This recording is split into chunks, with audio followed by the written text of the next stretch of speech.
Hi Year 12s, this PowerPoint is on using your CAS to solve problems for financial. This particular PowerPoint is going to look at compound interest and reducing balance depreciation.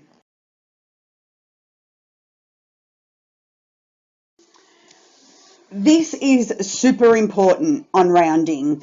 I will not be able to stress this to you enough, and you will get answers wrong if you don't abide by the rounding rules in financial. In financial, because we're dealing with money, all answers must be rounded to 2 decimal places and to the exact cent, unless specified in the question. Now, what I mean by this is questions might ask you to round to the nearest dollar.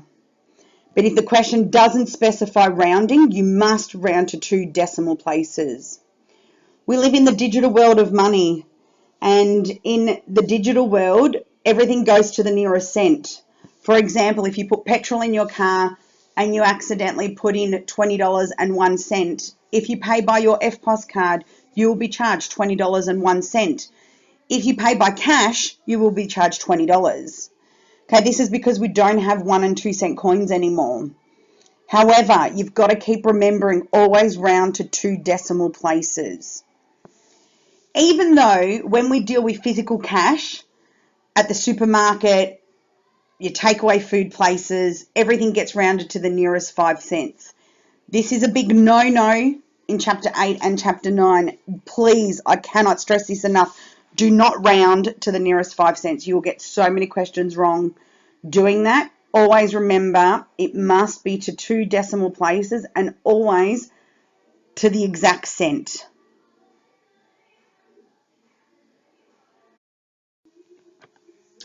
In Chapter 8 and 9, you're going to use the finance solver. And you're going to use it a lot in Chapter 9, but I thought I would show you how to use it for compound interest and reducing balance depreciation. When you access the finance solver on your CAS, you'll do it either from a normal calculator screen or from the scratch pad, and you'll press menu 8.1. This will be shown in a video a bit further down. When you first open up the finance solver, you're going to see a screen where you're going to input several values. So these are the key terms for the finance solver. N is your total number of payments or your total number of time periods.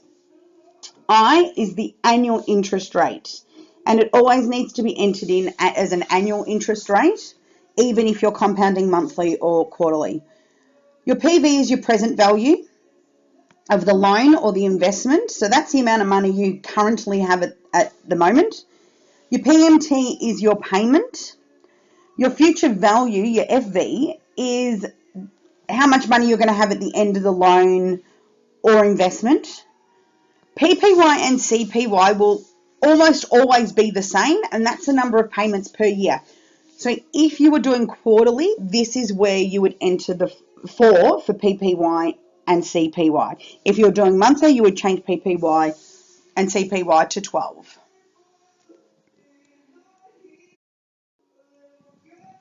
So you need to be careful when entering the information into the finance solver. Positive and negatives will give you different answers, so you need to make sure that you've got it correct. So in general, if you receive money, so if you borrow money, if you have a loan and you're borrowing money from the bank, you physically get that money, so we treat it as a positive. If you're paying out the money, so if you're investing the money, you're physically giving the money to someone else, we treat this as a negative. On the next couple of slides, you're going to see a couple of different ways in which you can do this on the finance solver. This video is on the CAS and how to use the finance solver, which is a tool you'll need particularly for Chapter 9, but I'm going to show you how to use it for compound interest and reducing balance depreciation. So the first thing you need to do is open up a calculator screen. You can use the scratch pad as well. Once this screen is open, to get into the finance solver, you need to press menu, go down to the finance menu, which is option 8, and then the first one for the finance solver. So the shortcut is menu 8.1. On this screen here, you will see this has already been explained in the PowerPoint, what the different letters actually mean, but to run you through it again. N is your time period. So that's basically how many or how long your loan or your interest might be for. I is your interest rate. You always enter this in as a yearly rate. Even if it's compounded monthly or quarterly, this does not change. Your PV stands for present value. That's how much money you have at the current point in time. So if you're borrowing money from a bank, you physically get that money, so you will put that in as a positive. If you're investing money, you're giving that money away, so that value would go in as a negative. Your PMT stands for payment. You won't actually use this in compound interest or reducing balance depreciation. However, you will use it in Chapter 9. V is your final value or your future value. So what that's going to be the value at the end of your investment. Your PPY stands for payments per year, and CPY is compounds per year. Now, these will generally be the same value. So if we were doing compounding monthly, you would change PPY to a 12 and CPY will automatically change to a 12. The easiest way to go through each line is just to use the tab button, which is over here. Okay, so let's do a problem. So this one's from your textbook. So we're going to work out how many years it will take an investment of $2,000 paying compound interest at 6% per annum to grow to above $3,000. And it says write your answer to the nearest year. So N is what we want to find, so we're going to leave that blank. I was 6% per annum. PV, we're investing $2,000, so it has to be minus $2,000. Payment, just leave a 0. And your future value, we want this to grow to $3,000, so we're going to enter $3,000. And this time it will be a positive because we'll physically have the money at the end. PPY and CPY will both be left as 1 because it's annually. Now, if you go back up to N and hit enter, there is your answer. So it will take exactly 6.9585 years for this amount to hit $3,000. Your question was, how many years will it take to be above $3,000? So we would round N to 7.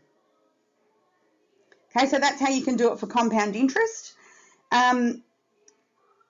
If we wanted to change our compounding periods, if we go down and we change compounding periods to 4, so if it was quarterly, so you'll see how that automatically changed. If we want to work out N, we could hit enter. So this time, this N here is 27. That's 27 quarters. So you've just got to keep remembering your different compounding periods.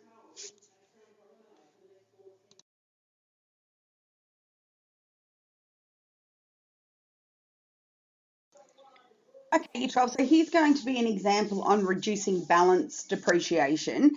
Now, with reducing balance depreciation, our PV, so our present value, will be negative.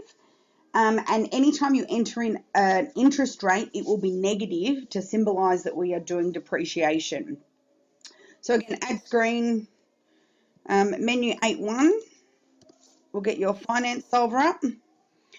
So this time the question is, a computer system costs $9,500 to buy and it decreases in value with reducing balance depreciation of 20% each year. So let's find out the annual depreciation. So we're going to find out the depreciation for 1 year. It's reducing balance and it's at 20%. So we're going to enter that in as a minus.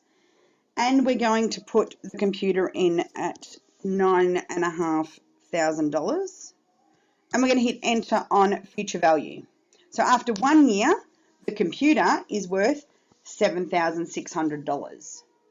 So to work out how much depreciation that is, you can work out 9,500, take away 7,600, and that will give you the 20% that it's depreciated by in 1 year.